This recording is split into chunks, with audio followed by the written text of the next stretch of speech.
Welcome everyone to This Explainer. Today, we're taking a look at a name that is literally synonymous with absolute genius. You hear the name and you immediately think brilliant, right? But we actually aren't going to look at him as this untouchable, flawless superhero of science today. Instead, we're exploring Albert Einstein as, well, the ultimate underdog. It's really a story about a person who faced just incredible, overwhelming odds and early struggles, yet somehow managed to fundamentally change our whole human world. It's a journey of absolute triumph, and I'm so excited to guide you through uncovering exactly how he pulled it off. Okay, let's dive into this. Did you know the ultimate symbol of genius actually couldn't speak for his first 3 years? It sounds impossible, right? But the boy who was born in the famous city of Ulm, Germany on March 14, 1879, to Hermann Einstein and Pauline Koch, was met with total silence in his early development. For the first 3 whole years of his life, Albert Einstein could not even speak.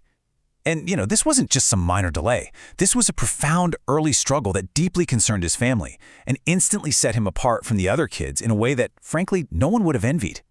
And man, those early struggles really only compounded when the Einstein family relocated to Munich, Germany back in 1885. It was during this really difficult childhood period that his developmental delays led to some incredibly harsh treatment. In fact, our source material reveals he was actually known during his childhood by the term voodoo. Just imagine that for a second. The mind that would literally one day unlock the secrets of the universe was written off so early on and known by a term basically meant to mock his intelligence. It's honestly heartbreaking to see the deeply harsh, dismissive labels placed on him by his own teachers of all people. They actually called him retarded and a stupid child. Our source notes that this treatment led him to become incredibly disappointed, which of course it would. But contrast that with his ultimate destiny, right? A world-famous Nobel laureate. And he achieved this unbelievable legacy because he simply refused to give up. Through sheer hard work and dedication, he fought his way through the very educational system that had labeled him a total failure. Let's move to the timeline here and see how this all builds, because we can really trace this relentless dedication. We start at age 6, when he was finally admitted to school, already fighting against those awful early labels. But he passed his school education and just kept pushing forward.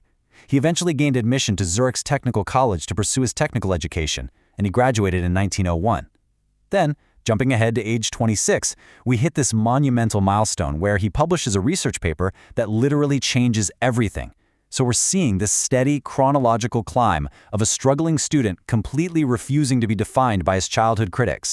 But, even after graduating in 1901, success definitely wasn't immediate. He became a citizen of Switzerland and was kind of just wandering, searching for employment opportunities. It was a super humble beginning. Finally, a well-wishing friend helped him land a job working as a technical assistant at the patent office in Bern.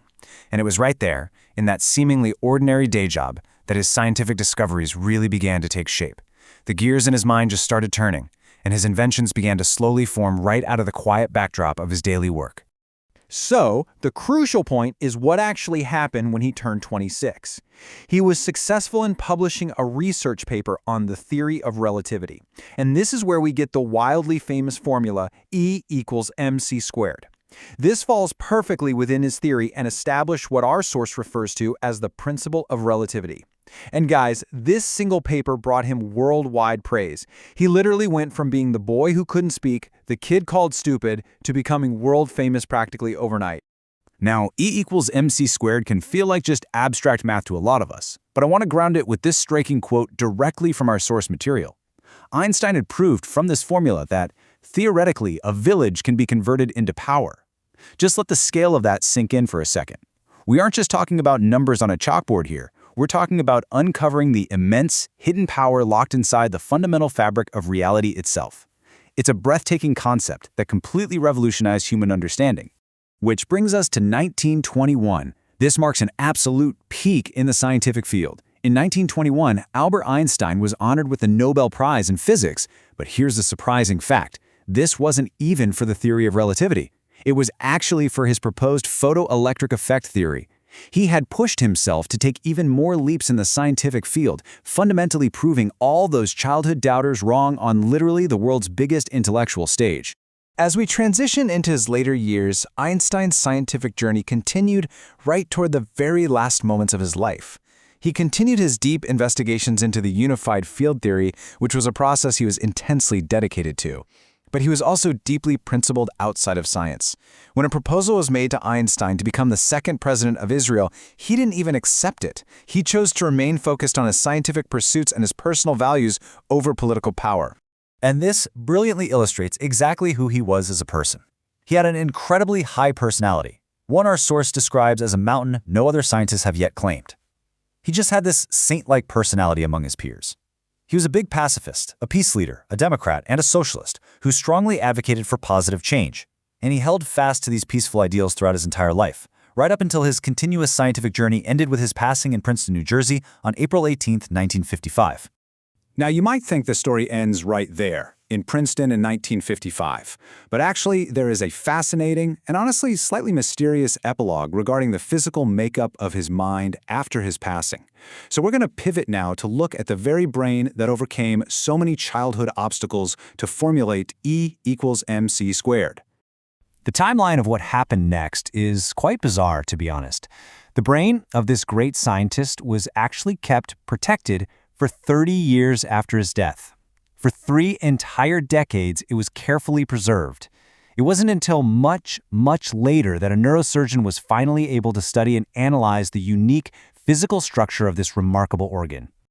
Now, what's really interesting about this slide is what the neurosurgeon discovered. It's an incredible physical fact. When comparing his brain to a normal human brain, they found that Einstein's brain contained 73% more glial cells. So it turns out that the physical structure of his mind was fundamentally different. To put that into perspective, this staggering biological detail adds a whole new layer of wonder to his genius, showing that the physical makeup of his brain was just as exceptional as his theories. So we arrive at our final thought. What can we learn from a genius who simply refused to give up? I really want you to think about that. This is the story of a man whose family moved early on, who was mocked as Buddha, who literally couldn't speak, and who was told by his teachers that he was stupid. Yet he pushed through, transformed the entire scientific world with relativity, and left behind a legacy and a highly unique brain that we are still marveling at today. I believe we'll forever learn from this great scientist, Democrat, and pacifist. His story absolutely proves that such a great mind will truly remain immortal in our human world. Thank you so much for joining me on this explainer today. I really hope it leaves you as inspired as it leaves me.